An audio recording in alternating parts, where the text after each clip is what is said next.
नमस्कार दोस्तों, स्वागत है आप सभी का हमारे इस यूट्यूब चैनल एग्जाम द्वार में।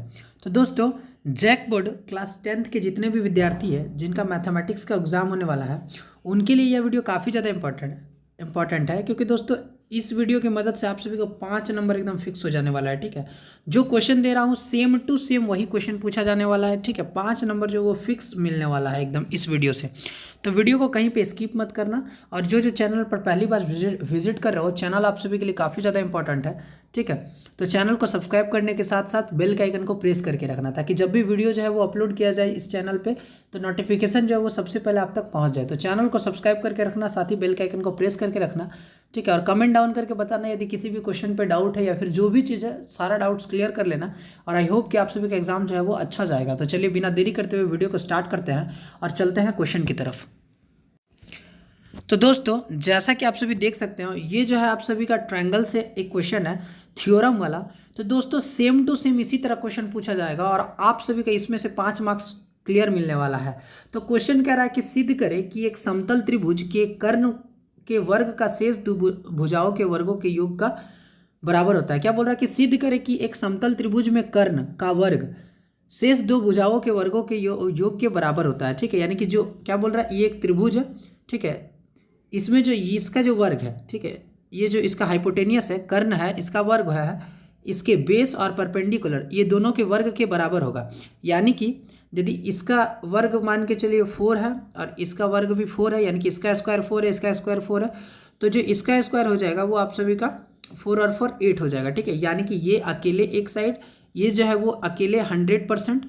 ठीक है, एक मिनट, ये जो अकेले है वो 100%, और ये ए बी और बी सी ये दोनों मिला करके 50-50%। ठीक है, यानी कि ये दोनों मिला करके 100%। तो इस चीज़ को प्रूफ करना है। तो हम लोग कैसे करेंगे, तो ध्यान दीजिएगा, जब भी हम लोग किसी थ्योरम को सॉल्व करेंगे, 4 बातें आप सभी को ध्यान में रखना है। ठीक है, 4 बातें। वो कौन सी 4 बातें हैं? पहला कि दिया है, दूसरा कि सिद्ध करना है। ठीक है, क्या क्या दिया है वो चीज़ को आपको ध्यान में रखना है, हम लोग को क्या क्या सिद्ध करना है वो चीज़ को ध्यान में रखना है, और तीसरा उसमें क्या क्या कंस्ट्रक्शन करेंगे, क्या क्या रचना करेंगे वो चीज़ को। ठीक है, और चौथा प्रमाण। ठीक है, उसका रिजल्ट, यानी कि कंस्ट्रक्शन करेंगे, रचना करेंगे तो उसका प्रमाण क्या निकल के आएगा वो चीज़ को। ठीक है, तो ये 4 चीज़ों से कोई भी थ्योरम को हम लोग सॉल्व कर सकते हैं आसानी से। ठीक है, तो चलिए इसको मैं आप सभी को सॉल्व करके बताता हूँ। तो इसमें सबसे पहले दिया क्या है, एक फिगर बना हुआ है। ठीक है, दिया है वो लिखेंगे कि ए बी सी एक समकोण त्रिभुज है। आप सभी को दिख रहा है कि ए बी सी जो है वो एक समकोण त्रिभुज। समकोण त्रिभुज कहने का मतलब कि जिसका एक साइड 90 डिग्री का होता है। ठीक है, जिसमें एंगल बी जो है वो 90 डिग्री का है। देख सकते हैं एंगल बी जो है वो कितने डिग्री का है, 90 डिग्री का है। इसके बाद दिया है का काम खत्म हो गया, जो जो दिया हुआ रहेगा बस उतना ही लिखना है। उसके बाद हम लोग को सिद्ध क्या करना है, यानी कि क्वेश्चन के अकॉर्डिंग हमको प्रूफ क्या करने के लिए बोला गया है। तो यहाँ लिखेंगे कि सिद्ध करना है। क्या सिद्ध करना है कि ए सी का स्क्वायर बराबर ए बी का स्क्वायर प्लस बी सी का स्क्वायर।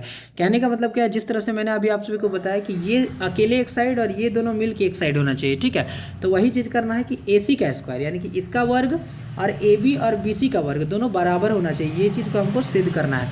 ठीक है, कि ए सी का स्क्वायर बराबर ए बी का स्क्वायर प्लस बी सी का स्क्वायर। अब हम लोग क्या बोले थे, मैंने आप सभी को 4 चीज़ बोला था जिसमें से 2 काम खत्म हो गया। दिया है वो भी हम लोग लिख लिए और सिद्ध करना क्या है वो भी हम लोग लिख लिए। इसके बाद रचना, कुछ कुछ कंस्ट्रक्शन करेंगे। रचना क्या करेंगे, तो बी डी पर जो है हम लोग ये साइन को परपेंडिकुलर बोला जाता है, लंब बोला जाता है। ठीक है, बी डी पर हम लोग लंब ए सी खींचा। ठीक है, ये हम लोग लिखे, जैसे देखिए बी डी पर, बी डी किधर है तो बी डी। ठीक है, बी डी लंब किस पे खींचा, ए सी पे, यानी कि ए सी पे।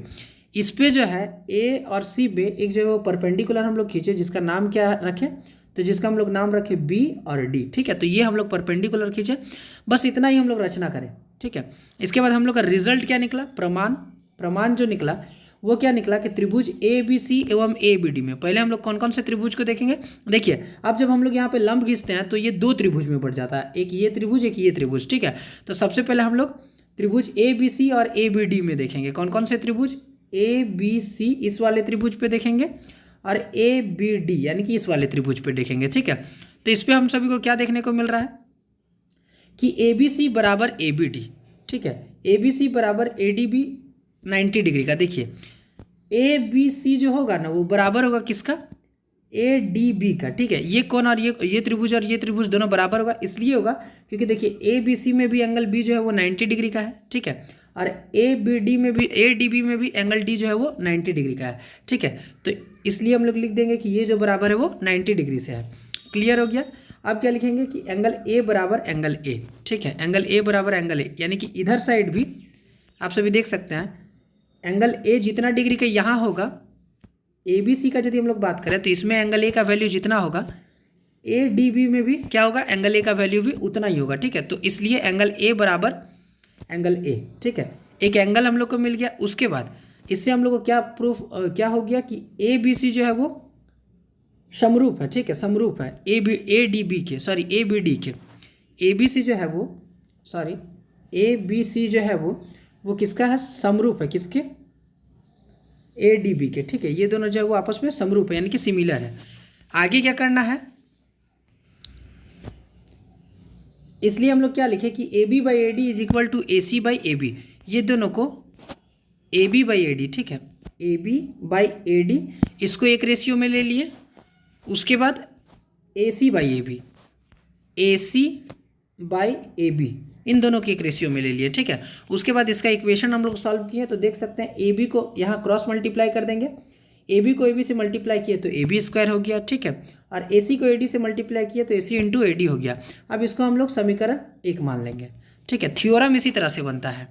अब सेम टू सेम हम लोग क्या करेंगे, ठीक है, त्रिभुज ABC जो है वो BDC से करेंगे। ठीक है, यानी कि त्रिभुज ABC को ये छोटे वाले जो त्रिभुज है ना इधर BDC, इसका काम करेंगे।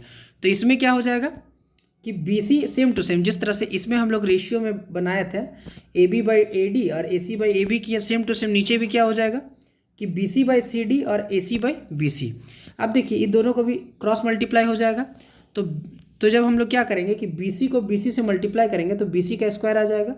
ठीक है, उसके बाद AC को CD से मल्टीप्लाई करेंगे तो AC इंटू CD हो जाएगा। ठीक है, ये हो गया मेरा समीकरण 2। ठीक है, इसके बाद क्या करना है, अब सिंपली हम लोग जो दो समीकरण निकला, समीकरण 1 और समीकरण 2, इन दोनों को जोड़ देंगे। ठीक है, तो समीकरण 1 और 2 को जोड़ने पर क्या हो जाएगा, AB स्क्वायर बराबर BC स्क्वायर। इसको जो है हम लोग देख सकते हैं इस तरह से जोड़ दिए। ठीक है, तो जैसे ही हम लोग जोड़े कट छट के मेरा क्या आ जाएगा कि AB square plus BC square बराबर AC स्क्वायर। ये मेरा प्रूफ हो जाएगा। ठीक है, जो हम लोग को प्रूफ करना था इसको हम लोग इस तरह से भी लिख सकते हैं कि AC स्क्वायर बराबर AB square plus BC square. ठीक है, तो ये हो गया प्रूफ।